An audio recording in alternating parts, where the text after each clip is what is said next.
I wanna be the best in the game, invest in my name, check no restraints, I'm obsessed with the pain. I ingest, I retain, assess and I change, possessed by the thought I'll be free one day from society's restraints. Money, clout and fame, mud, disease, a plague. We all love to hate, have to play the game, have to make a name. All our insecurities are on display. This is war with the enemy, think that it was meant to be. Living in a time where disease is on every screen. I won't let them fester me, I know most are festering. Negativity is a plague for the mentally weak. No mercy, all I got is working. Never stop searching, never quite so thirsty. I'm toxic and psychotic, with this logic you can't stop it. It's been chronic since I was a boy, so neurotic and chaotic. I'm built to last with the webs I'm weaving. I could change the past with all I'm achieving. Got my foot on gas, never stop competing. If you break like glass, then this life's gonna eat 'em. Make mistakes real fast, then you learn how to beat 'em. If you take off the cast, you can see all the healing. If the pain's in the past, move on from the grave and put your foot on the gas. No, never stop competing, yeah. I've been doing this, I'm on it. I just wanna be iconic. Sipping on a gin and tonic, got me going off when I'm on this topic, yeah. If I ever play, I want it. You know that I'm always honest. Stay away from those who are toxic. Keep them out your face, no way, you don't want it, yeah. Don't try to drain my energy. The enemy is everything. It's mentally, unhealthily, spreading like a rare disease. But I won't let it get to me. I don't need your therapy. I can leave a legacy of leading by intensity. Come on, we can fight this. Freedom is priceless. Spread just like a virus. Living in a crisis. Do you feel courageous? Do you seek greatness? Trust me. Awesome power of nature. Hot excitement of freedom. Goes after you get struck by lightning. There's thunder. And welcome everybody to the first edition of the Pick and Roll podcast, where we're going to pick your NBA topics and we're going to roll out with the discussions all around the National Basketball Association. These are your hosts, NYG Jeffy T85, as well as Mitch Kofsky, and we're going to be talking all NBA for about the next hour 10 minutes, just talking about some of the things happening in the NBA, which teams are off to fast starts, which teams are struggling to begin the season, which teams might be looking to move some players, etc. Just everything all around the NBA. But first, before we get into it, let's just introduce my co-host for the first ever Pick and Roll podcast, and that is, of course, the leader of the Hardcore Sports Network, Mr. Mitch Kofsky. Yes, I put him the wrong way. Good start. I've done that too. Yo, what's up, everybody? We got a couple people in the chat right now. For the AM, what's good? What's good, Philly Sports Talk Podcast? What is up, everybody? I am really excited for this. Me and you have been saying this up for quite a while now, and this is actually my best sport. It's not football. This is where I shine. This is my number one. So this is my number two, but it's not that far off from my number one. With football and basketball are very close for me. Yeah, football is like basketball is like up here. Football is like here. No doubt about it. It's like neck and neck, and then wrestling is just like a little bit over there. Yeah. And then I got baseball right there. So guys, yeah, welcome. But this question right here, I didn't tell you about this, Jeff. It hit me yesterday. I was just thinking about this, and it's about NBA fandom, right? It's about NBA fans being fans of certain players and not the team. Like, let's say, for example, someone's a fan of James Harden, okay? Perfectly fine. You've seen him come out of college. What now? You're a fan of him on the Thunder, Rockets, Nets, Sixers. I can't stand that.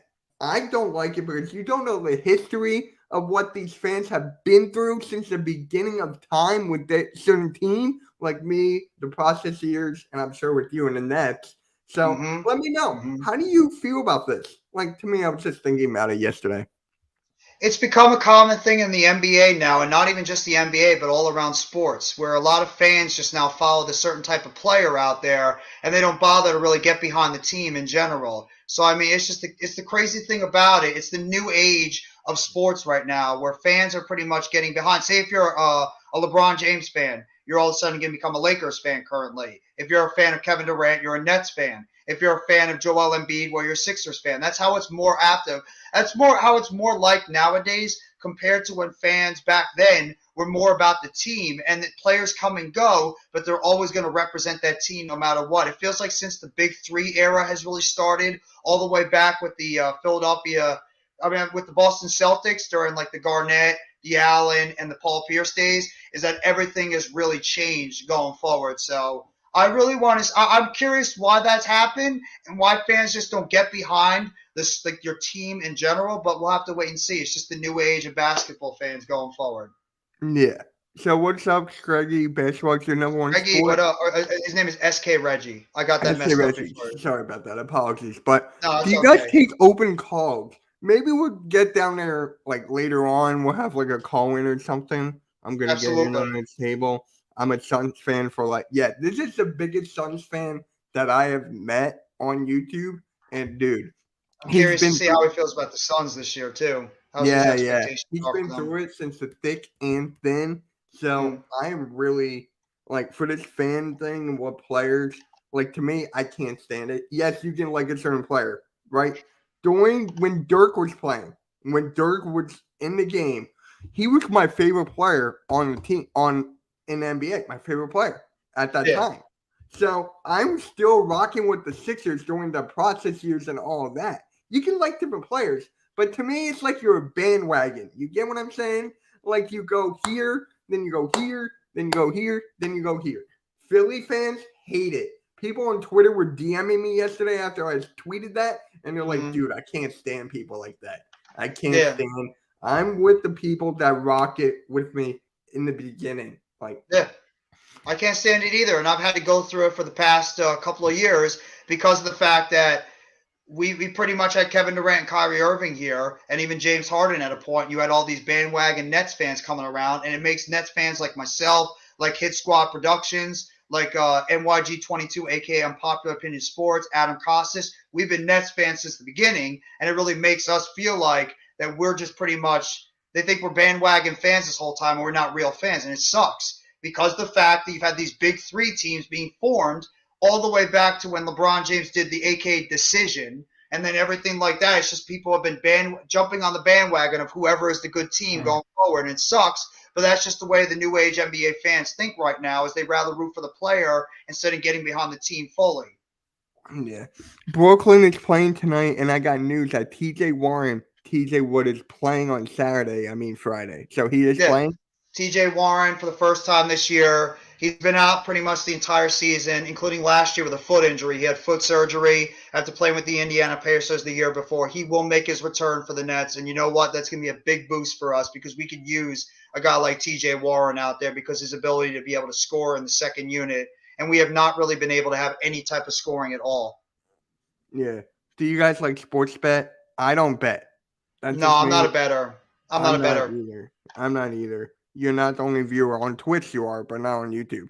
Bandwagon fans suck and it ruins it. Like, that's exactly what I'm saying. I can't stand players like that, right? It's not even the player, it's the fans. The fans are terrible. Just root for one team. But here's my point. Victor Wembanyama, like, he's huge right now. Right now, he is huge. You see him on Twitter. You see him on YouTube, the media, everywhere. I've been watching this guy play for 2 years. For 2 years. And people are now hopping on. I'm like, bro, where were you? Zion. I was watching Zion since he was a freshman in high school. When he was like a skinny twig.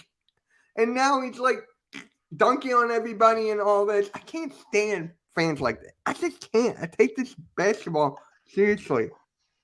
It's all sports, though. Yeah. Do you guys think all fans should be vaccinated before entering an NBA arena? I think most fans are vaccinated at this point, but even if you're not, I think you might have to go through some type of a COVID rule. I did hear about that $24 about the new COVID rule possibly coming out with the NBA. And if you possibly aren't vaccinated, you could be, not allowed to attend the basketball game in that certain area. I mean, remember, Canada just lifted their vaccination ban not that long ago, where you'll be able to travel to Canada if you want to be able to go play in a game. So, for instance, like we had to deal with last year, Kyrie Irving was not allowed to be able to play in Toronto when they play against the Raptors in Toronto because of the vaccination rule. Now he'd be able to do that. It might just depend on the type of place and location you go to. So we'll have to wait and see. Yeah. Trox likes the Pistons and the Suns, and he has reasons. Yeah, I know Troxel. I know him very well. I understand that completely. I understand that. But for me, it's just like, I don't know, man. Have you guys noticed the Sacramento Kings? Yes. Yes, I have. The Kings are finally putting something together over there. That is just insane how the Kings are, like, dude. The Pacers. Look at the Pacers. Pacers too. The Pacers were did anybody expect the Pacers to be this good as they are right now? That Benedict Mathurin looks like a Rookie of the Year candidate. Tyrese Halliburton is coming into his own as a good young player on that team. Buddy Hield has been an excellent shooter over there. They still have Miles Turner at center. That team has really come out of nowhere this year. I didn't know who expected the Indiana Pacers to be a team this year that was going to be competing for a top spot in the Eastern Conference, especially how deep the conference is. That's surprising. Kudos to them over there and Nate McMillan. Yeah. And what are your thoughts on the 76ers late second-round pick, Harry Brudais? I mean, he's all right. Halliburton's a stud. Yeah. Yeah, Halliburton's a great player. Here's another team. Utah. Oh, yeah. Yeah. What the hell happened? Like Utah. Lauri Markkanen. It's Lauri Markkanen. It's Colin Sexton. They got a bunch of good young players that have put it together over there in Utah. And you got to give a lot of credit to the coaching staff over there with the Jazz. I mean, that's a team that looked like they were pretty much selling off their two best players with Rudy Gobert and then obviously Donovan Mitchell. It looked like the Jazz were pretty much punting the season. They were going to hope to get some type of high draft pick. But now look, I mean, they've pretty much been able to put together a very, very strong start to the season. Now the question is, are they going to be able to sustain that as the season goes along? Because remember, we're still only played, 20, 21, 22 games so far? There's still a long way to go, and they have to wonder if they're going to be able to exactly. They have been slipping a little bit since the beginning of the season. You have to wonder how long they're going to be able to sustain this before, we get to the nitty-gritty part of the NBA schedule going forward. Bro, not going to lie, my dad is a partial owner of the 76ers G League team. I can get you all tickets to the next game if you want to do a Twitch stream there. Maybe. Jazz. Yeah, Jazz. Yeah, they slipped all the way to the 7th. They slipped all the way to the 8th seed right now. They're 12 and 11. They've been on a 5-game losing streak. So they're a team right now that's pretty much just they might be coming back down to earth in terms of their expectations. We're going to talk about surprise teams in a little bit. That is one of the topics I have prepared. But Kemba Walker had just got picked up by the Dallas Mavericks. And to me, I love it. I love it because it gets to show him his showcase, his skills for that bench behind Luka. I mean, I always liked Kemba. Ever since in Charlotte, he was balling out. Then that injury happened. Then he kind of fell downhill. So but what is he, though? That's the question. What is Kemba Walker at this point in his career? You have to think about that because he's a role player now. He's a role player. But he didn't even last on the Knicks. The dude just barely even lasted on the Knicks. Rest in peace to your late frog, Jumpy, $24. Yeah, it's just another ball handler. You're right. Yeah, but to me, it's like thank God that he's on a team now because it's just like he's being tossed everywhere. He's becoming a journeyman. So I really like him behind Luka for that veteran role for the Mavericks and that bench. So always give credit to Mark Cuban. 32, 33 years old now with bad knees. Mm-hmm. Yeah, he's around there. Yeah, he's not the same Kemba Walker that was playing with the Hornets for all those years when he was a multi-time All-Star and even close to an All-NBA player. He's not that guy anymore. The knee injuries and stuff are just absolutely taking a toll on him. So I mean that's the shame about it because Kemba Walker has been a terrific player since pretty much the beginning. So Kemba is a good locker room guy. Yes, facts. That is true. I love him. That is true. Oh, you got no. We work together. Yes. Yeah. We're just two NBA. We're two people that love the NBA and we love talking basketball. That's just pretty much it. Yeah. Yeah. So, do you think Kemba Walker can add some spark, or do you need to see it? Because to me, I need to see it. I got to see it. because of how bad and poorly it ended over there with the Knicks. I know the Knicks were asking him to do a lot more than probably he was going to be able to handle, but I just don't know how much Kemba Walker really has left. And it's not even about his on the court play. It's also about the fit with him and the Dallas Mavericks. And also, is this guy going to be able to stay healthy? Because how many times has he been hurt over the past couple of years? I mean, that is true. He might be able to play 15 minutes a night, Kareem. That's a good observation. But is he going to even be able to do that? That's the problem, because he's just been having so much difficulty staying on the basketball court. He's always been getting hurt all the time, and that's the problem. Yeah. I hope he can, but we'll have to wait and see. Right. We just work online. We just work together online for YouTube. And by the way, $24. I put my link to the stream in the chat, so you can go and subscribe to me there. Jeff, if you want to put your link in there, go for it. And guys, don't forget, we are live on the Hardcore Sports Network right now as well. So, one of my mods, Corum, you're a mod. Can you put the Hardcore Sports Network link in the chat? Really appreciate it. Yep, really appreciate it. So, Kemba could get 15 minutes a night. I could see it. And, yeah. So, what realistically would you want him to do, though, on the court? Like, what would you be asking him for him to do? Would you want him to provide some bench scoring? Would you want him to try to be some type of playmaker coming off the bench? Or what would you want his role to be for the Dallas Mavericks, if he even gets a decent amount of playing time? We don't even know that, to be accurate. Honestly, I was thinking about this the other day, and I was thinking maybe like an off-ball type of role, just like catch and shoot. I don't think he's capable of controlling an offense like he did with Charlotte back in the day. I don't even see that anymore. So maybe in his past days, not anymore. He just doesn't have the endurance. He doesn't have that same burst and explosiveness that he had in his youthful years when he was with the Hornets. It's just he got older. I mean, some players all these guys are not Kevin Durant. They're not James Harden. They're not Chris Paul. They're not LeBron James. They're not going to be able to sustain this great amount of basketball play over these years. It's going to take a toll on them. And look what happened to Dwayne Wade. Dwayne Wade has been a terrific player for so many years, but the beating he took all over those years, when he got into his 30s, he just couldn't sustain that type of play because he wasn't a bigger player out there, and he just got beaten up so much on the court that he eventually lost that explosiveness that he had once before. And it's a shame, because Kemba Walker was a tremendous player, an absolutely tremendous player for the Hornets for many years. So hopefully he's going to be able to sustain it. Hopefully he's going to be able to give some type of contribution for the Dallas Mavericks, but I don't know. After how it ended with the Knicks, I'm not too confident. I'm not either. And by the way, I did put the link in the chat, $24. I did put the link. And you know what breaks my heart? Seeing the ESPN cut out Kyrie Irving's live chat. You got any thoughts on that?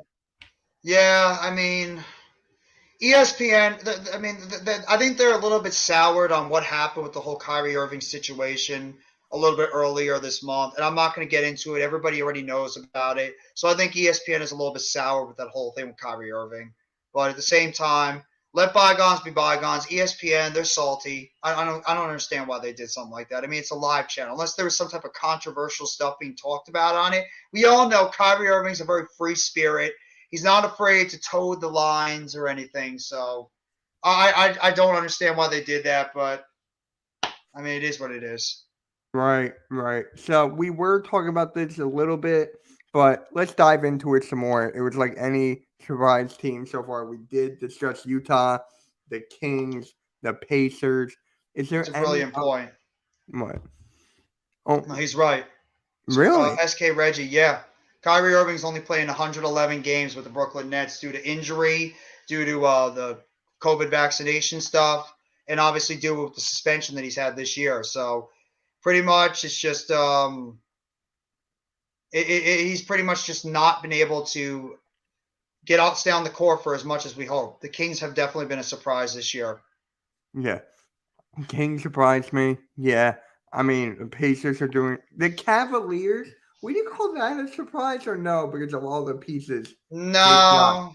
I thought the Cavs would be a good team because they had already a good collection of young talent, and then you throw in a player like Donovan Mitchell into the mix. I figured the Cavs would be a top of the NBA team in the Eastern Conference, so I'm not really shocked at all that they're, the fourth seed right now in the Eastern Conference. I figured they'd be, or I'm sorry, the third seed right now in the Eastern Conference. I figured they'd be around there. But at the same time, you want to talk about an NBA trade that's worked out so far for both teams? That Halliburton trade right now with the Halliburton trade for Buddy Hield with the Pacers and the Kings. Both teams right now are benefiting from the players that were swapped in that trade. So, because Sabonis is playing very well for the Kings. Kings have put together a very good young core over there with Sabonis and obviously De'Aaron Fox. And you see what's going on with the Indiana Pacers with the veteran Miles Turner there.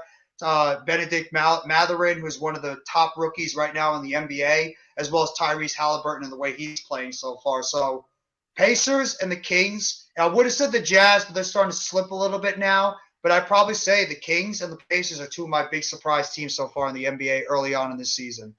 Yeah. Is LeBron overrated? Now he is. I feel like. You think? No, I think LeBron just got old. He's breaking down as an NBA player. That's the problem. LeBron James has always been a good player over the years, but he's what? He's going to be 38 years old next month. So, I mean, the guy is eventually going to start breaking down as an NBA player. He's not going to be able to sustain the same type of playing mentality and the same type of play ability that he had when he was in his youthful years. He's still playing at a pretty high level, even for what LeBron James was able to do in the past. But, I mean, he is going to be 38 years old, and eventually Father Time is going to come into play and slow him down. Plus, that Lakers team is a friggin' disaster. What's going on, NYG? And by the way, Jeff, if you want to send NYG the link, shoot him in a DM. He can come on if he wants. Talk basketball. Yeah, if he wants to hop on for a little bit. I mean, I don't know. I don't know if he's working right now. I'm not sure. But if he wants to hop on, he's more than welcome to. Yeah. I mean, I'm trying to think of another team that's outside the box that kind of surprised me. I'm trying to think. But Portland. Would you talk about surprise in terms of good or bad? How do you want to define surprise? Good or bad? Because you could talk about surprise the other way too. Yes. You can talk about any team that are shockingly bad. I could say the Lakers for that, but it's just it is what it is there. You can throw it out there when you have the team. The Timberwolves are a very odd team. And obviously, everybody heard the news about the calf strain with Karl Anthony Towns, which actually looked a whole lot worse. But maybe some thought that he might have been out for the season with an Achilles injury. Luckily, it's only a calf strain, and he's going to miss the next 4 to 6 weeks with that calf injury. But yeah, that team is just all over the place right now. I mean, they have to try to get some type of cohesion, because when you got Anthony Edwards there, and you got guys like Karl Anthony Towns when he's healthy, and you got Rudy Gobert, there's no excuse why that team should be in the position they're in right now. And they're 11th in the moment in the Western Conference. They obviously have a lot of time to continue to bounce back, but right now it's not looking good, especially when you're arguably without your best player on the team for the next month and a half. Yeah. I mean, D'Lo is playing decent. Anthony Edwards is still playing great, but Anthony Edwards is a terrific player. I love Anthony Edwards. I do. Yeah. I really do. He's a terrific player for the Timberwolves. Oh, all right, no problem, bro. Here's a question: Who do you think is better? People have this debate all the time: Anthony Edwards or LaMelo Ball. A lot of people have this debate, and honestly, Anthony Edwards. LaMelo Ball's got to show me more. Melo's got to show me more. Edwards has been doing this for at least the past few years. LaMelo has only been around for a year or two. The same year.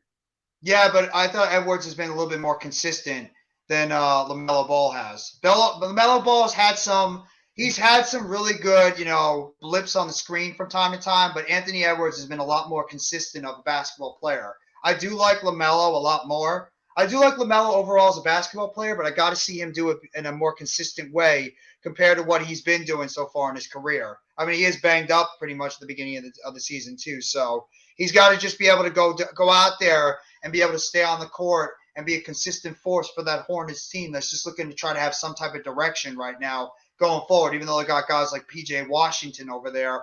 Obviously, I forgot Bridges.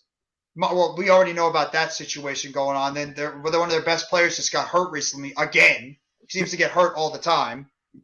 Yeah, but for LaMelo, I feel like he's a better He's a better facilitator. That's one. Yeah. 2, he gets everyone. It kind of rolls back to my first thing, but try to put him in a different situations, right? Put LaMelo on the Timberwolves with Karl Anthony Towns, Rudy Gobert, D'Angelo Russell, and then put Anthony Edwards in Charlotte.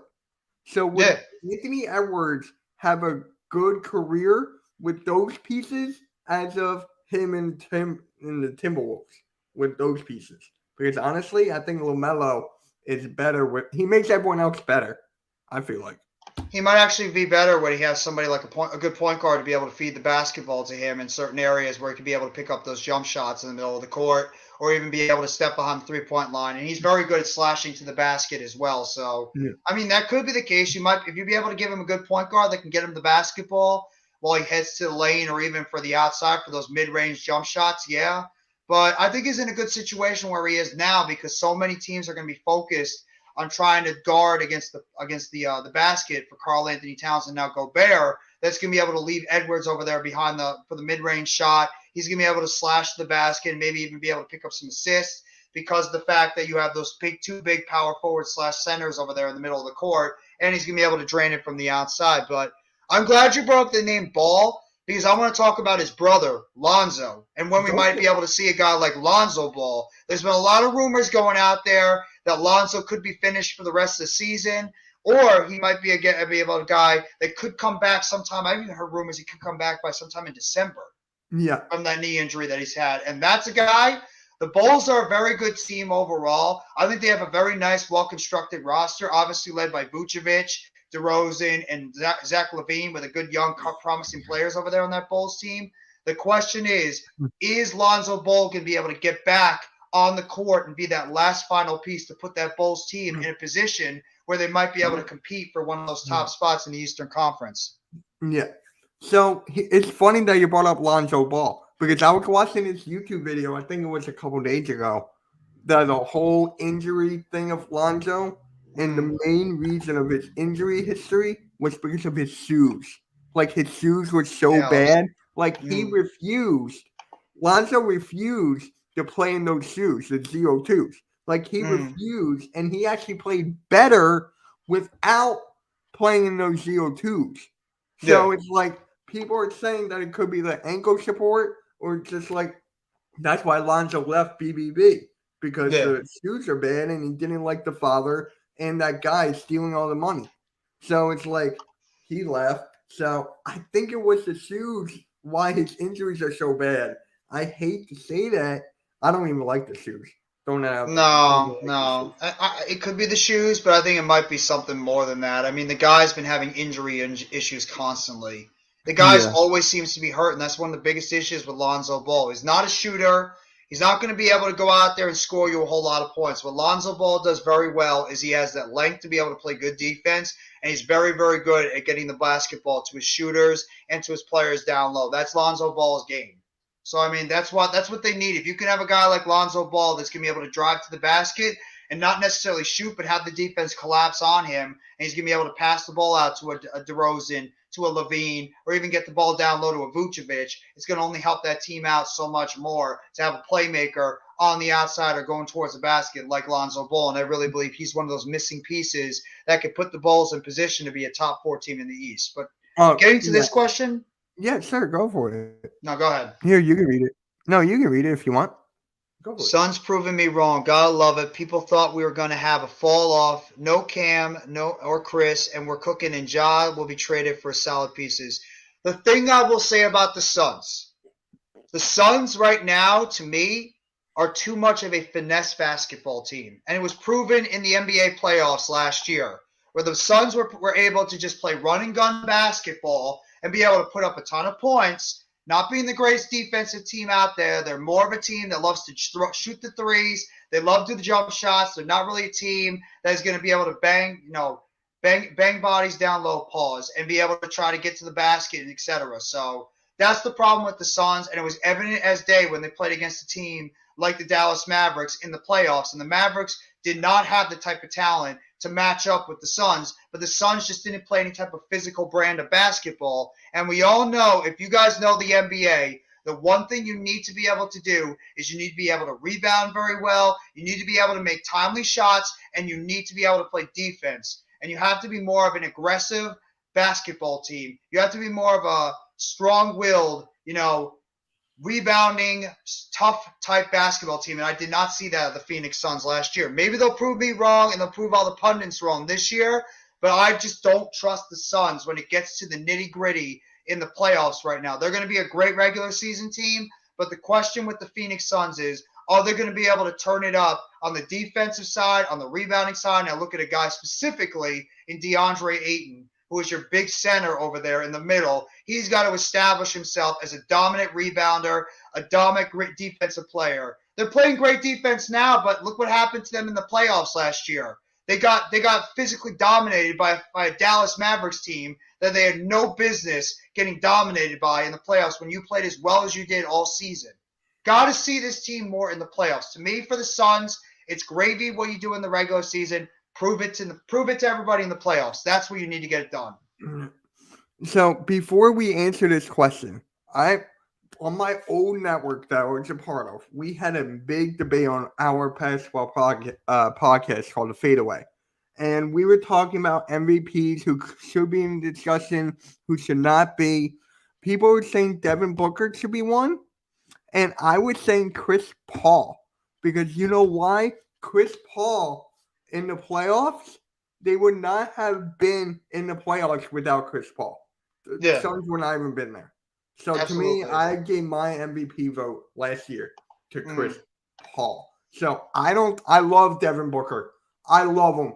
I don't think he can win it when it counts. I don't think any. So. I don't know if any of them could win. The Suns are such an enigma because they are one of the top defensive teams this year. They are.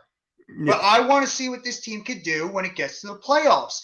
Everybody who's anybody, when we were talking basketball last year, we're saying the Phoenix Suns were the team that were clearly going to be the team to beat in the Western Conference. They were the team that nobody wanted to play because of the great shooting they had out there. And then they met a team in the Dallas Mavericks who were able to shut down that shooting. And the Suns, when they weren't able to knock down those threes and those mid-range shots, look what happened to the Phoenix Suns. And it was evident in that final game they played against Dallas at home where they got absolutely blitzed in the first half and they went down meekly. So, I mean, the Phoenix Suns are a team that they can do whatever that they can go out there, dominate in the regular season. But for them, they got to get it done in the playoffs. That's where it matters. They need to have a huge bounce back year this year. And they have to at worst make it to the Western Conference Finals. I will even go out as far as say make it to the NBA Finals because of how meekly their season ended last year.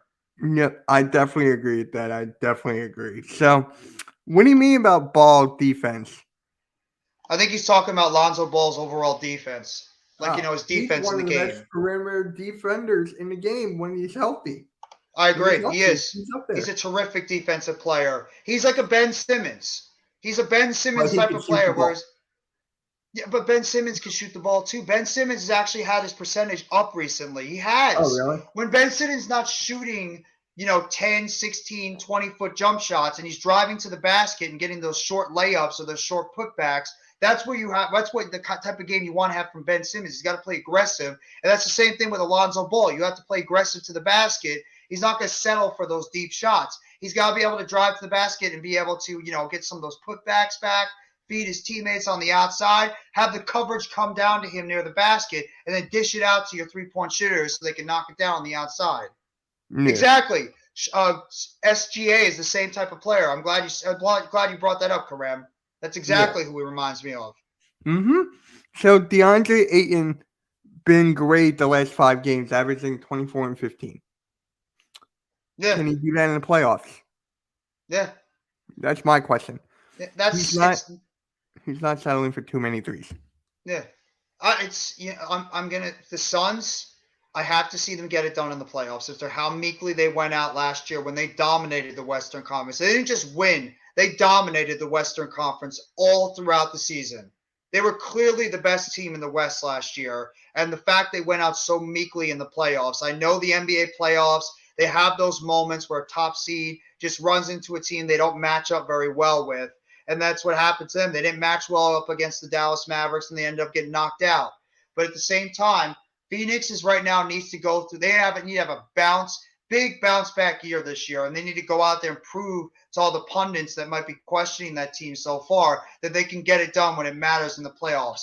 Like the Boston Celtics, like the Golden State Warriors. They need to have that winning pedigree that those teams have, and those teams have that aggressive, defensive, tough mindset, and that's the reason why those types of teams were able to make it all the way to the NBA Finals last year. Yeah. So did you not see the year that we made the finals? LOL, we cooked. Did you win? Yeah, you guys did, but you didn't win the finals. That year, yeah. I'm talking about specifically last year. I know about what you guys did previously. You guys are a good team. There's nobody that can go out there and say the Phoenix Suns are not a good basketball team. That would be idiotic if you go out there and say it.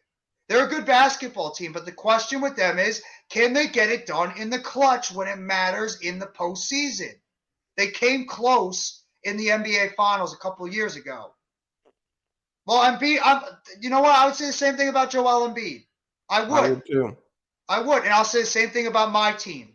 Kyrie Irving, Kevin Durant, Ben Simmons. What the hell have those guys done? And if anybody's watched my content, nobody has been more critical about the Brooklyn Nets than I have. That's facts. About this team. Facts. I've been so critical of this basketball team for how good they could be and how they're not getting the job done. They're so damn inconsistent. I'm sure Mitch is the same way with the Philadelphia 76ers. You need consistency right now. And right now, what's going on? No Mets, no Nets, no Jets. What's up, bro? That name. I love that name. Every time when I see it, I fucking love it. Cowboys of football and the Yankees of the Yankees of baseball. Consistency. That's what you look for right now in the NBA and all sports is consistency. Yeah. And right now, the Phoenix Suns are going to be a very, very good team year in and year out with the talent they have put together on that roster, especially when you got a Mikal Bridges, when you got a Devin Booker, a Chris Paul, a Cam Johnson, a Cameron Payne when he comes back. You got all these good young players on that team put together. It's just, can they get it done when it gets down to it in the clutch? And there's other teams I would say that too. Who is going to be able, and can they match up against the Golden State Warriors, who if the Warriors get near the Western Conference Finals, that team knows how to win. They all know how to win, and they're a good defensive team when it gets down to nitty-gritty. So I want to see the Phoenix Suns, the Philadelphia 76ers, the Dallas Mavericks, the Denver Nuggets, all these top teams in the West and the East. Will they be able to get the job done when it matters in the NBA playoffs? Because that's what it all is about when you think about it. So, yeah. So there was some news that broke that you said before we started, and Ben Simmons is injured. Would you care to elaborate on that? Yeah, Ben Simmons has been pretty much in and out of the lineup the past pretty much the first 22 games of the season. He's been dealing with some knee soreness on and off in his left knee, but it's now been revealed that he has an upper calf strain in his left leg, and he will be missing at least the next 3 games. So he's obviously not going to play tonight. He's not going to play on Friday, and he won't play over the weekend too. And you have to wonder, if that knee injury is going to play a factor as the season goes along, because you could rest that as much as you want, but you have to wonder if that's still going to come into play even when he gets back on the basketball court. And it's kind of ironic because Ben Simmons has been playing the best basketball so far this season on the court for the Brooklyn Nets, and now he goes down with injury. So Simmons will miss at least the next 3 games with an upper calf strain for the Brooklyn Nets. So Nets are going to have to get contributions from some of the other guys in the starting lineup and coming off the bench. But we will be getting T.J. Warren, who, if everybody remembers T.J. Warren from the bubble year with the Indiana Pacers, the dude was a 20-plus point scorer for the Pacers, and that guy is known to put up points on bunches when he's healthy. He did that with the Phoenix Suns back in 2016, 2017. It's just, can he be able to come back from those foot injuries that he's had previously? But he's a hell of a player when he's able to stay healthy. We'll have to wait and see. All right. I would like to address this. Of course, Devin Booker has done more than Embiid in the playoffs ever. We haven't made the finals. We haven't made the finals with Joel Embiid. And yes, I could say the coaching. I could say Embiid getting injured. I could say the players. I could say that triple doink. Randy, if you're here, you know what I'm talking about. I still hate you for that triple doink. I say this right now. I said this time and time again. If Joel Embiid... Yeah, what up, Juice? if Joel Embiid and the Sixers do not win a finals, Embiid is going to leave. Embiid's going to leave. And I said this before, Jeff. I think I told you this. You did. If we don't win, I'll be like, I would not be happy. I would not be mad. I'd be like, Embiid, go get a ring. You deserve it. I apologize because the Sixers did not build around you right now. Like this team we have right now, the bench stepped up. It stepped up when Tyrese Maxey, James Harden, Joel Embiid. But when it comes to the playoffs, it comes down to the coaching. And you know, Doc Rivers, I'm not getting into that. Because you know how I feel about Doc Rivers. Everyone freaking knows. I think anybody that knows Mitch knows how he feels about Doc Rivers. Yes. Let's just be real. If we don't make the finals this year, Doc Rivers is probably going to get fired. I can see Daryl Morey doing that. If we don't go to the finals next year, I feel like Embiid will be gone. I feel like Embiid is going to run out. I think he had enough and stuff like that. Our best chance to make the finals, perhaps winning it, was with Ben Simmons, JJ Redick, Jimmy Butler, a young Tobias Harris, and a Joel Embiid. That was our best shot, and Golden State was injured that year. They were injured. Injured Clay, Dre. I can go on and on. Yep. That was the time, but of course, the triple doink. The triple doink. And Randy, I still hate you for that if you're in here. God, well, I just have to say that I think you guys really messed up too when you did not decide to bring back Jimmy Butler. That team has not recovered since Jimmy Butler has left the team. It's not exactly the Sixers. It was like Jimmy. We had no choice. He wanted out. out. There's got to be a reason why he wanted out. He didn't want out because of Brett Brown and Ben Simmons. He wanted out. He wanted to go. So we had to keep Tobias Harris. We couldn't afford to lose both. So that's why they give Tobias Harris that lucrative, crazy contract. Yeah. That's the only reason we're still in here. And honestly, I don't think you watch JJ Redick's podcast, do you? From time to time, I do. Okay, so he had Jimmy Butler on. I think it was like a year ago. Jimmy Butler was with the 76ers at one point. They had a really good team overall. They had Butler, they had Simmons, they had Embiid, they had Tobias Harris. They had a good, solid team. We had a good team there. We had a good team. But Jimmy Butler said on that podcast, I still want to play with Joel Embiid. He still wants to play with Joel Embiid, but he wouldn't do it with Brett Brown. He wouldn't do it with Ben Simmons because he wouldn't shoot the damn ball then. Yeah. But it's like I don't got to worry about Ben Simmons anymore. You do. That's one thing. Yeah, I know. I have to deal with Ben Simmons, which I'm not right now. Ben Simmons is the least of my concerns. I'm not worried about Ben Simmons because he's actually been one of the guys that's been playing a lot better. It's just that knee injury worries me now. And it's a shame because he was actually starting to play competent basketball. And then all of a sudden his knee starts going and now he's got a calf strain. And calves, if anybody's had a calf strain and you've seen NFL, NBA, any of these athletes have a calf strain, those are very, very tricky injuries. They linger.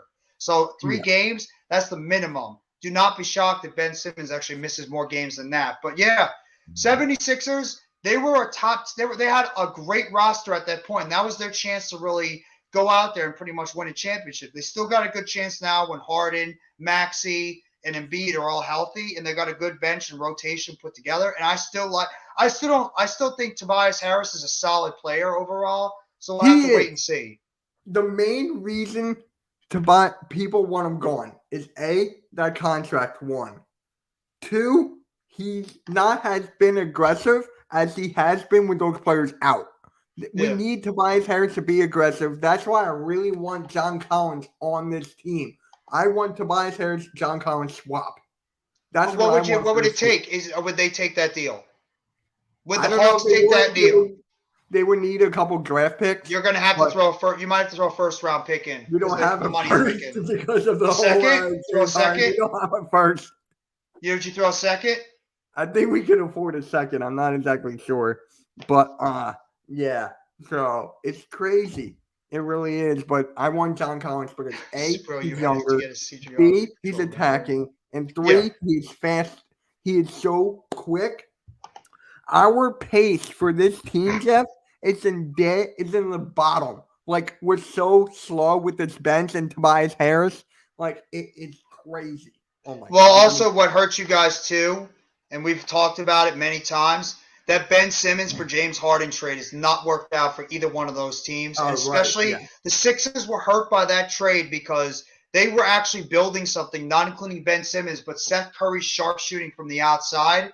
And when Danny Green was on, you guys were able to have those sharpshooters on the outside that could open things up, hit those threes when you had Embiid and you had Maxey out there to be able to dish the ball out to those three-point shooters like Curry and like Green. The second you guys traded Seth Curry away, and that's even been more impactful for your team than Ben Simmons has, obviously. That hurt your team, especially last year, because you just didn't have the same shooting. Danny Green couldn't even stay healthy, and then he ended up getting hurt. And I don't even think he's on their team anymore. So, I mean, that team overall, that trade hurt your team. And then obviously I know what happened with my team. Ben Simmons didn't do anything last year. And at the same time, we just didn't have we didn't have anybody in the front court that could help us out at all too. So, I mean, that's the problem that hurt us going into last year in the playoffs. So, yeah.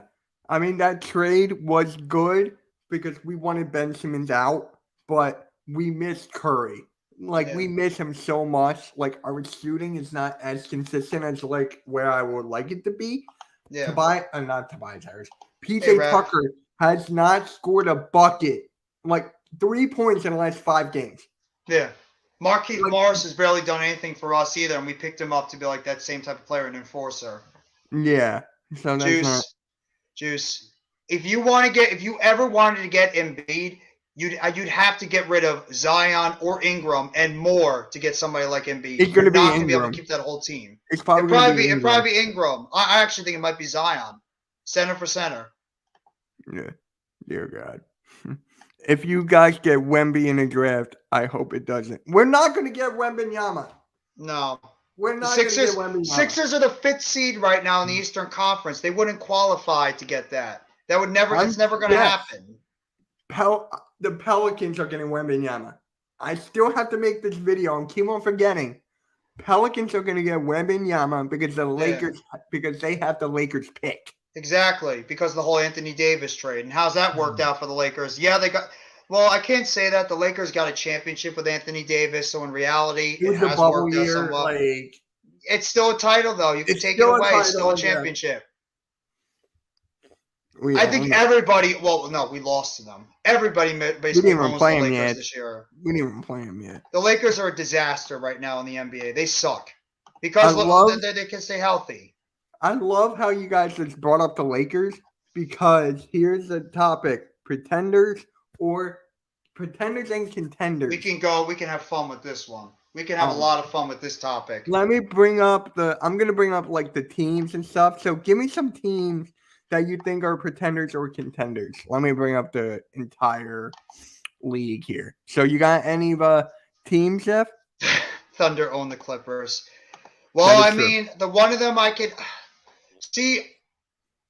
I'm very torn right now with the Indiana Pacers because they've gotten off to such a good start right now, but I just don't know if they can sustain it right in the rest of the season going forward because I like their team. I think they have a good young core. I like Benedict Mathurin, at least what I've seen from this kid. He's got a tremendous motor. He's a very good outside player at the guard position. Tyrese Halliburton, we've always been high. We've been high on him as a player. We were wondering why the hell would the Kings trade this dude, but it's actually worked out for the Kings too as a bonus. I just don't know if the Pacers are going to be able to sustain this when eventually the East balances out. When the Nets eventually get to a point where they can start winning, the Heat have gotten off to a rough start. The Sixers have righted the ship, obviously. When some of these other teams are struggling right now in the Eastern Conference, the Bulls have been off to a rough start. If the season goes along, will the Pacers just eventually come back down to earth and fall back into the position that they were before? And that's like a team that's going into the play-ins overall. And then another team, the Jazz. I don't know if the Jazz are for real too. I just don't. The Jazz are coming back down to earth after a very strong start. I figured that would happen. They're a team that was pretty much doing it with smoke and mirrors. Maybe they could possibly stay in the playoff hunt as the NBA season goes along, but I just don't know if I believe in that team. I really don't. Did you say Clippers? No, I actually like the Clippers. The Clippers, the biggest question with them is health. Yeah. I think the Clippers stay healthy. They're a playoff team, so I can't call them a pretender. What up, Randy? Hey, Randy, if you want to pop in, you know how to pop in. I think you were working, but if you want to pop in. Oh, Pelicans versus Raptors tonight. That's right. My Thunder been in so many close games. Oh, yeah, by the way. Yeah. How's Isaiah Joe for you guys? I hate that. We cut Isaiah Joe and Charles Bassey. Charles Really? Bassey's performing really well on the Spurs. Isaiah Joe's playing out of his mind in the Thunder. Yeah, we cut them. Yeah, that's the thing right now is that the Thunder are just a young basketball team that's trying to learn how to win. And that's the thing with them. They're a young team right now that's trying to learn how to win as a basketball team going forward. It's just going to take some time until they're able to put it together with the young roster they have. But the Thunder are putting together a team that you have to look out for in the future. It's just when they start continuing to stockpile those picks, continue to get some young players in there, that's when I think they're going to become a deadly team going forward. But it's going to be time. Exactly. These are learning experiences for them. Exactly. They're learning how to win. Every young team in the NBA or in every sport, you have to learn how to win these games. It's not easy. Especially when you have a young, inexperienced team, it takes time. We're going to talk about the standings too later on. We're going to talk about the standings later. But, hey, Jeff in the zone, what is up, man? What up, Jeff? We got 2 Raptors content creators in here and perfect timing because I think they are pretenders. I really do. I don't think they can get over the hump. The Raptors? The Raptors are like mid. No. And I'm not just saying because Randy's in the chat. I do not think they're pretenders. I don't. So you really, where do you have them ranked? Because as of right now, they're like what, 5, 6, 7? I probably have them ranked right now around the, I'll probably have them ranked around the 4 to 6, 7 range. They're ranked 6th right now. No, that team is talented. I mean, I'm not just saying it because Randy's in the chat right now, and I'm just trying to boost, give him, just stroke his ego or anything. But I really believe that the Raptors are an incredibly talented team. And they are talented, but here's the former Rookie of the Year with Scotty Barnes. They are talented, but the thing is, Randy, you told me this before. The injuries. Yeah. The injuries are a major concern for the Raptors. Like, they're a major concern. They're starting to get everyone back. They are. Great. Can they stay healthy for the rest of the year? They lack in size too at the in the center position as well. They got a lot of good. They got a lot of good stretch wings, but I don't know if they're going to be able. I don't know if they have the big guys to be able to handle like a Joel Embiid, to handle like a Robert Williams, to handle some of these bigger centers in the Eastern Conference, or even if they make it, even if they somehow make it to the finals. I don't know if they just have the height in the center position to be able to handle some of those players. Yeah, but to me, I don't have those contenders yet. I don't. The Hawks, on the other hand, they are contenders because once you have Trae Young, DeJounte Murray, John Collins, Clint Capella out there. Don't forget about the other player they have, Hunter. DeAndre Hunter, yes. DeAndre Hunter's a solid player too. Even though the Sixers beat them the last 2 times. Shout out to Blake and Jamar. But, yeah, they are contenders. They always perform well in the playoffs. They eliminated us, and they went to the finals and lost. Yes. So, yeah. But the Hawks, once you have that guy, Trae Young, who can perform at any given time, the Hawks are a serious team. They are. They may not have the coach. They may not have the coach in Nate McMillan. They don't. I like Nate McMillan. I think the McMillan is a very underrated. I think he's a very underrated basketball coach. I don't think he gets the respect that he really should get in the NBA. I think he's always been a very solid coach. He just moves from team to team way too much. But I've always liked him as a coach, and he can get that young team going, especially when you got a great two-way player in DeJounte Murray, and everybody knows how great of a shooter Trae Young is. John Collins is one of those guys that has to play consistent and has to stay healthy. Because when he's on, it gives that team a very solid young trio right over there of scorers / slashers to the basket. So Nick Nurse needs to go So another head coach that needs to go, apparently. What's wrong with Nick Nurse? Randy, how do you feel about that? He runs the starters to the ground. The Raptors are 7th Oh, sorry. in the league in The defensive rating, right behind the Suns. Yeah. Okay. All I right. don't believe in the Suns. I'm sorry. I just don't believe in the I don't Suns when either. it I mean, I matters. do to a point. Like, I'm different than you, Jeff. I see him to a point. Yeah. Like, I agree with you with everything you just said. Yeah. But, yeah, we played the Suns 3 times in the last. Okay. So, Yeah. I'm glad you guys brought up coaching because that's actually the next topic we're going to go over is head coaching. So, I really want to get your thought or how has your new head coach been? Well, first off, I got to say, with Jacques Vaughn taking over as the head coach of the Nets, the defense has definitely improved leaps and bounds from where it was before. The Nets are actually one of the highest rated defensive teams right now in the NBA since Jacques Vaughn has taken over. The problem is they're very erratic from game to game, but the Nets are actually one of the league leaders in terms of defensive rating and keeping teams under at least about 100 points. The problem with the Nets is the rebounding, but as overall, Jacques Vaughn has brought a new type of culture to, I hate using the word culture, but he's brought a new culture to this basketball team. In case in point, Kyrie Irving on the court a couple of nights ago did something that was not a play that Jacques Vaughn wanted to be called out there on the court, and Jacques Vaughn yanked him off the court and put somebody else in for him. That's accountability right there, and not allowing a player who doesn't try to follow the what you're trying to put out there on the basketball court. So I like what Jacques Vaughn has done on the defensive side. They just got to be more consistent, and this team's got to rebound better. The Nets are second to last in the NBA in rebounding, and that's the thing that kills this team so far. Also, we can't guard the 3. We're one of the worst teams. We're 6th worst in the NBA when it comes to guarding. I wonder the 3. why. The Sixers and Nets, that was a perfect example of that. Yeah, we couldn't guard the 3. We were running out to the 3-point line every single second because we don't know how to shift over in our zone defense or even man-to-man. When we have somebody slashing to the basket, you have everybody collapsing to the middle of the court and nobody staying out in their lane in their zone defense for a 3-point shooter, especially if you got you guys out there with your solid 3-point shooting or anybody out there. You need to do that.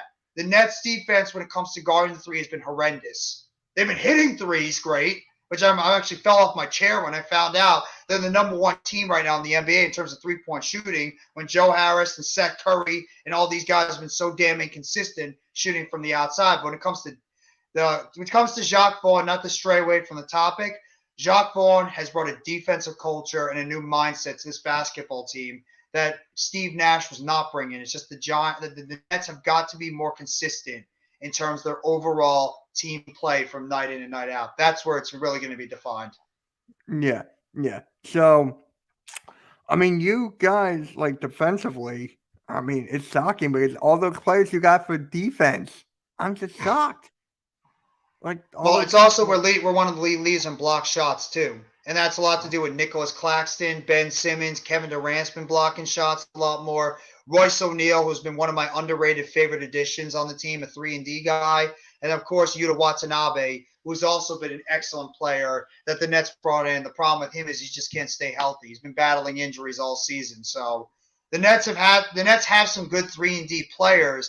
It's just they need to be able to rebound better, and that's the biggest problem when we go up against a team like you guys. We will have a physical center like a Joel Embiid or a Ben Adebayo or Robert Williams or any of these other teams, even like a guy like Bobby Portis with the Milwaukee Bucks. We're not able to handle a center like that because Claxton's a very skinny frame, and he might get bullied by some of those bigger centers in the middle. So that's the thing I worry about the most when it comes to Brooklyn Nets is the center position, the fact we have no front court guys, and rebounding is suspicious. But I like what Jacques Vaughn's bringing to the table. It's a hell of a lot better than what Steve Nash was giving us.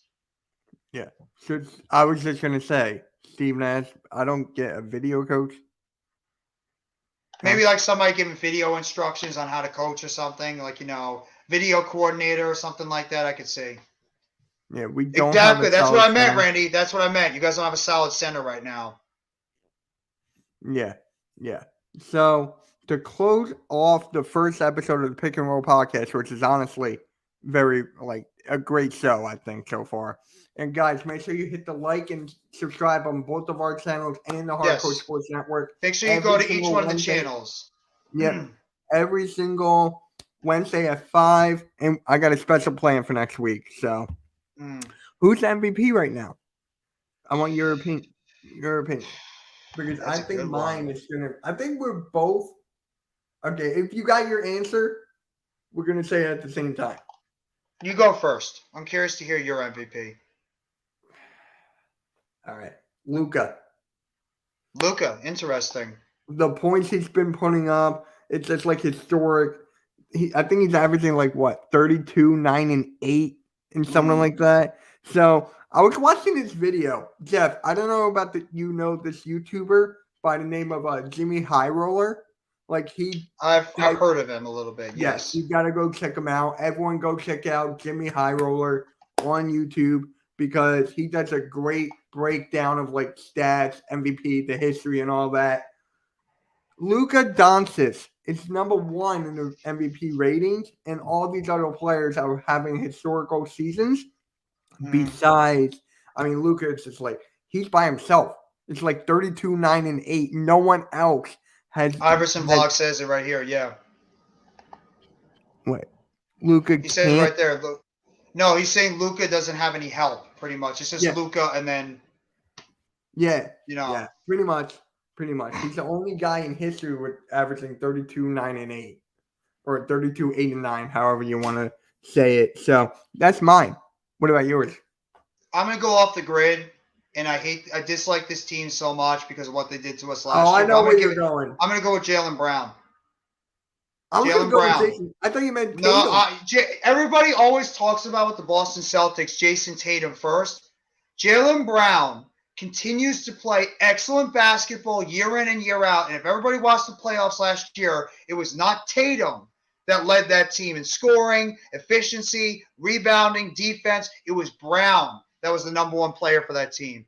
I actually would say it's a dark horse, and you might be crazy for me to say this, Jaylen Brown, because Boston once again is leading the Eastern Conference. Is anybody shocked with how that team has been put together? Jaylen Brown continues to just go out there and get the job done night in and night out for the Boston Celtics. And to me, he should be up there as an MVP candidate. You could say Jason Tatum too. Either one is fine, but I'm going to give my credit to Jaylen Brown because he's a hell of a damn good basketball player. And I think that he sometimes doesn't get as much respect as his teammate Jason Tatum does. And Brown just continues to go out there, rebound, play good defense, score consistently. I'm going with Jaylen Brown. Wow. I'm going with Jaylen Brown. That really caught me off guard, and I respect it wholeheartedly. Even though I hate this team, I'm right there with you. Oh, well, I have a reason. The Celtics have been a bitter enemy of the Nets for very, very many years, including last year when they knocked us out in 4 games. I have a very, very, very, very bitter soul when it comes to the Boston Celtics. I can't stand that basketball team. There's no team right now in the NBA I would want to kick the ass more of than the Boston Celtics. Milwaukee's up there too. Not even your team, Mitch. And you guys did it to us a few years ago, but Milwaukee and Boston are the 2 teams that I have targeted right now if we make it to the playoffs. I want those 2 teams in the playoffs because they have done the most damage to us in the season. And they're, to me, the 2 teams to beat in the Eastern Conference. And I don't know if you saw the report, Chris Middleton is close to making his season debut, and the Bucks are right now 2nd in the Eastern Conference. Think about that. The Milwaukee Bucks are 2nd in the Eastern Conference, and they've been without their 2nd best player for pretty much since the beginning of the playoffs last year. Just think about that. Imagine when they get Middleton back and what he can add to that team. The Bucks are going to be a team you got to watch out for because Middleton is a damn good underrated player. And obviously Giannis is terrific. Jrue Holiday is good at the point guard position. Brook Lopez is solid. And you got Bobby Portis as another guy coming off the bench, Grayson Allen. So just watch out for the Milwaukee Bucks, and especially when Chris Middleton gets in the mix. But the Bucks and the Celtics, I want to get those teams back so much in the playoffs. Wow. All right. But Jaylen Brown's my MVP, yeah. All right. I respect that. So, guys, there's the first episode of the Pick and Roll podcast. And guys, just make sure you hit that like and subscribe if you love basketball as much as us, preferably me. This is my favorite sport. So, I love this. Jeff, Is my second favorite sport. It was very close. yeah. So, you got anything to say before we head on out? No, I just want to say thank you very much for coming by the stream. Raphael, Next Shift Randy, Karam, Iverson Vlogs, everybody that's been here during the show. Juice, of course, can't forget about Juice. Jeff in the Zone. I just want to make sure we get everybody. We don't forget anybody in the chat. NYG 22, SK Reggie, can't forget about you, bro. 24 $8 coming over by Twitch. Can't forget about him. Neminja, Jay, can't forget about you, bro. Appreciate all you guys coming by the chat to hit us up for the first episode of the Pick and Roll podcast, where we're going to pick the NBA topics and we're going to roll out some of the discussions for the NBA at the beginning part of the season. And just wait when we get closer to the trade deadline, which is going to be coming eventually around February. So just be on the range for that. It's going to get even more heated when we start getting into the spring of next year when playoff time comes around. But this is just the beginning of what should be a very awesome podcast going forward. And guys, thank you all for coming by the first episode of the Pick and Roll podcast featuring NYG Jeffy T85. I almost forgot my name. NYG Jeffy T85 and Mitch Kopsky. It's going to happen when you have a first show. You're going to have blunders going forward. But thank you all for coming by the show, guys, and hope you have a fantastic rest of your Wednesday. Hey, my guy Luke, what is up, man? A Sixers TikToker. How you doing, man? Thank you for being here, bro. Thank you, Luke. I'm doing a Sixers play-by-play at 7 o'clock with my guy Nicky Stees. So please be here for that. I gotta push it back to 7, first of all. But yeah, very good. Make sure you guys just hit that like button first. Like, make sure you go over to my chat if you haven't already, or go to Mitch's chat. Hit that like button because it's going to help out the streams as we continue to go on with the Pick and Roll podcast. And we're going to try to make sure we're going to get you all the up-to-date stuff on the NBA every single Wednesday at 5 o'clock. So just throw that on there as a reminder. 5 o'clock every single Wednesday, and we're going to go for about an hour, maybe like an hour 15, sometimes the most. Give you guys just everything going on in the NBA. But thank you guys all for coming by. I'm talking a lot right now, but I can't help it. I love the NBA. It's my second favorite sport. I could talk about I could talk about basketball for hours, much like I could talk about football and wrestling. I love the sport of basketball. It's in my blood. I played it when I was younger, so this is just something I love talking about. I'm a huge Nets fan, obviously, as Mitch is a huge Sixers fan. Diehard Nets fan, diehard Sixers fan. Love all the appreciation you guys show out there, and let's see what happens next week. You know what we should do? When do we play each other? Probably later on, right? I don't think we play each other until like January or February. So not for a whenever while. we do, we need to do like a pregame thing. But yeah, make sure you guys like and subscribe, and we are out, guys. Peace. Have a great